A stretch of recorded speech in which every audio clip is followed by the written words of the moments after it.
Hello दोस्तों, इस video में हम tan x and tan inverse x के कुछ बेसिक प्रॉपर्टीज़ देखेंगे कि इनके करेक्टर क्या हैं। ओके, तो चलिए देखते हैं दोस्तों। पहले हम इनवर्स से स्टार्ट करते हैं। चाहे हम इनवर्स का बात करें, चाहे हम tan का सिंपली बात करें, तो इसमें ज़्यादा अंतर नहीं है क्योंकि ये दोनों आपस में इनवर्स हैं। ओके, तो चलिए देखते हैं दोस्तों। पहला हम अगर tan इनवर्स का देखें तो ये दोस्तों बाउंडेड है। ओके, ये बाउंडेड फंक्शन है जो कि -π/2 से π/2 तक होता है। बाउंडेड मतलब ये रेंज होता है जिसे हम एम्पलीट्यूड बोलते हैं, ये रेंज। और इसे हम दोस्तों प्रिंसिपल वैल्यू ब्रांच भी बोलते हैं। ओके, तो नेक्स्ट पॉइंट हमारा क्या है, इसका जो डोमेन होता है, डोमेन ऑल रियल नंबर होते हैं। ये tan इनवर्स का बात हो रहा है, इसके डोमेन ऑल रियल नंबर होते हैं। एंड नेक्स्ट थर्ड पॉइंट है कि ये किस तरह का फंक्शन है, ऑड है कि इवन है। तो दोस्तों ये फंक्शन है odd function. Okay, which is symmetric about origin, जो कि ये सिमेट्रिक के अबाउट ओरिजिन, ओरिजिन के अबाउट ये सिमेट्रिक होता है। ओके, अब दोस्तों इसका जो ये डोमेन है ना, ये अपने डोमेन में इंक्रीजिंग कर रहा है कि डिक्रीजिंग कर रहा है।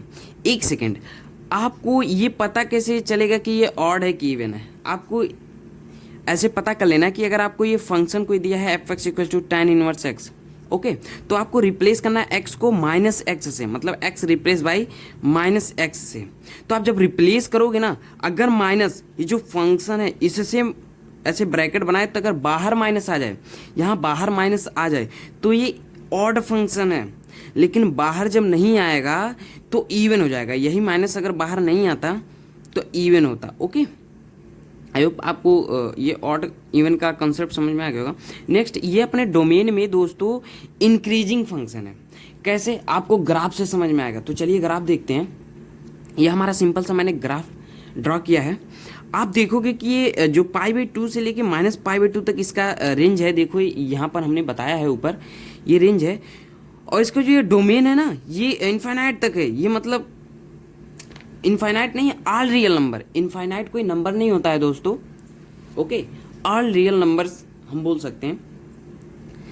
तो आपको इस ग्राफ से देखकर समझ में आ रहा होगा, ये इनवर्स का ग्राफ है।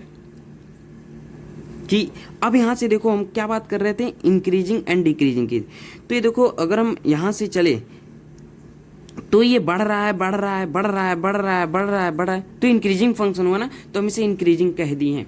ओके, तो आई होप आपको ये समझ में आया होगा। अब देखते हैं tan का। सिंपल, tan का कुछ ज़्यादा प्रॉपर्टीज़ नहीं है। इसका डोमेन अगर हम बात करें, इसका तो रेंज है, इसका देखो उल्टा हो जाता है केस। ये जो ये रेंज है ना, तो यहाँ पर यहाँ डोमेन ऑल रियल नंबर था ना, लेकिन अगर हम tan का बात करें, चलिए tan का बात करते हैं, tan x का, तो इसका रेंज क्या हो जाएगा, ऑल रियल नंबर। tan का रेंज क्या हो जाएगा दोस्तों, all real numbers, all real number हो जाएंगे। लेकिन अगर डोमेन की इसकी बात करें तो दोस्तों, ओके, अगर मैं इसके डोमेन का बात करें तो क्या होगा, देखिए हम डोमेन का बात करें दोस्तों, ऑल रियल नंबर है, ऑल रियल नंबर। ओके दोस्तों, ये लिख लीजिएगा, ऑल रियल नंबर एक्सेप्ट किसको छोड़कर दोस्तों, ओनली हमारा जो π/2 + k पाई। ओके, वेयर के क्या है, के हमारा इंटीजर्स है। क्या हम लोग के हमारा इंटीजर्स है, इसको हम छोड़ दें इन सारे वैल्यू को। ओके, जैसे कि अगर k1 होगा, के 0 होगा, सपोज करो इंटीजर्स 0 होता है, 0 होता है कि नहीं होता है ना। अब यहाँ पर अगर मैं की 0 कर दूँ तो π/2 है। π/2 पे आपको पता ही है कि tan की क्या वैल्यू होता है, पता है कि नहीं, कितना होता है π/2 पे? π/2 पे tan का वैल्यू आपका इनफाइनाइट होता है। तो इनफाइनाइट कोई नंबर नहीं होता है, तो इस पे डिफाइन है। तो इस तरह से हम की को डिफाइन किए हैं। ओके, तो ऑल रियल नंबर एक्सेप्ट इसको छोड़कर। तो आई होप आपको ये टोटल समझ में आया होगा। और कोई पॉइंट बच रहा है? और दोस्तों ये जो tan inverse x is odd and even function बताया गया है, ये tan भी सेम यही है।